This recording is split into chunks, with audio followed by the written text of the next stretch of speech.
ఛత్తీస్గఢ్లో భారీ ఎన్కౌంటర్ 30 మంది మావోయిస్టులు మృతి. మహారాష్ట్ర ఎన్కౌంటర్లో 20 మంది హతం.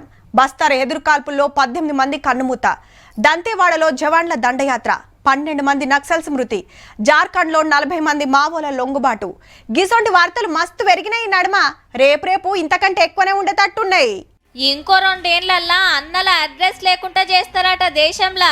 దానికి ఏం చేయాలి, ఎట్లా చేయాలి, మీరేమంటారని సీఎంలు, డీజీపీలు, పెద్ద ఆఫీసర్లతోటి ఢిల్లీలో మీటింగ్ పెట్టిండు సెంటర్ పోలీస్ మంత్రి అమిత్ షా సారు.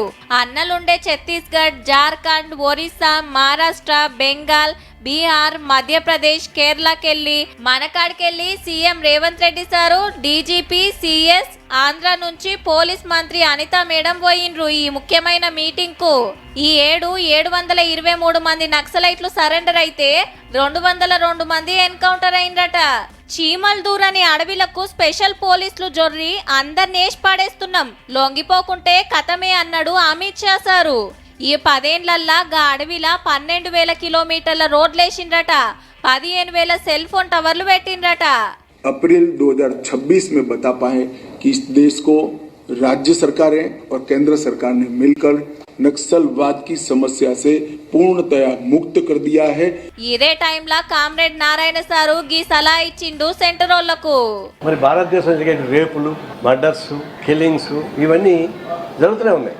భారతదేశం బోర్డర్ ఈ మీటింగ్ అయినాక అమిత్ షా సార్ను కలిసిండు మన సీఎం రేవంత్ రెడ్డి సారు. మొన్నటి వరదలకు మా రాష్ట్రంలో 10,000 కోట్ల నష్టం జరిగింది.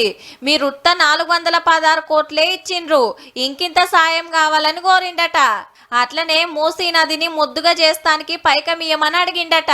తెలంగాణ పోలీసులు మంచిగా పనిచేస్తుండ్రని తారీఫ్ చేసిండట అమిత్ షా సారు.